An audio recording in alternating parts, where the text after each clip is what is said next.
اسلام لانا اور ہجرت کرنا، توبہ و استغفار کرنا۔ یا ایھا الذین آمنوا توبوا الی اللہ توبۃ نصوحا، اے لوگو اللہ سے پختہ توبہ کرو۔ عسی ربکم ان یکفر عنکم سیئاتکم، اللہ رب العزت اس توبہ کی وجہ سے تمہارے گناہوں کو معاف کر دے۔ وضو کا اہتمام کرنا، 5 نمازیں پابندی سے پڑھنا، با وضو ہو کر پیدل مسجد چل کر آنا، امام کے ساتھ آمین اونچی آواز سے کہنا، شہادت شہید ہو جانا، ایمان لانے کے بعد عمل صالح کرنا۔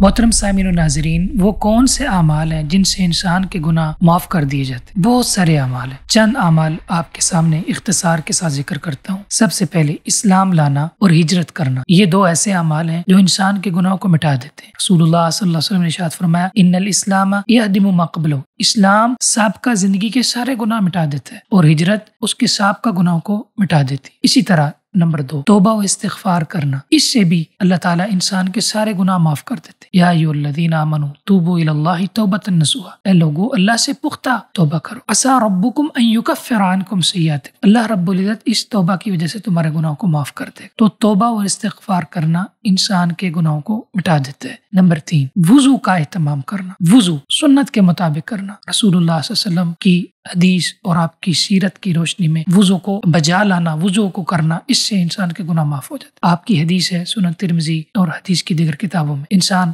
ہاتھ دھوتا ہے، اللہ تعالیٰ ہاتھ کے گناہ معاف کر دیتے ہیں۔ کلی کرتا ہے، منہ کے گناہ، چہرہ دھوتا ہے، چہرے کے گناہ، حتیٰ کہ جب انسان کا وضو مکمل ہوتا ہے اس کے سارے گناہ اللہ معاف کر دیتا ہے۔ اور حتیٰ خرجت خطایاہ من جسدی، اس کے جسم سے، اعضاء سے خطائیں نکل جاتی، ناخنوں کے نیچے سے بھی اللہ تعالیٰ اس کے گناہوں کو معاف کر دے۔ تو وضو سے بھی گناہ معاف ہوتے ہیں۔ اسی طرح 5 نمازیں پابندی سے پڑھنا، اس سے گناہ اللہ تعالیٰ مٹا دیتا ہے۔ اسی طرح با وضو ہو کر پیدل مسجد چل کر آنا، اس سے بھی اللہ گناہ مٹا دیتا ہے۔ اسی طرح امام کے ساتھ آمین اونچی آواز سے کہنا، اس سے بھی اللہ تعالیٰ انسان کے گناہ مٹا دیتا ہے۔ شہادت شہید ہو جانا، اس سے بھی انسان کے گناہوں کو اللہ تعالیٰ مٹا دیتا ہے۔ ایمان لانے کے بعد عمل صالح کرنا، اس سے بھی اللہ تعالیٰ انسان کے گناہوں کو مٹا دیتا ہے۔ اللہ ہمیں ان اعمال کو بجا لانے کی توفیق عطا فرمائے۔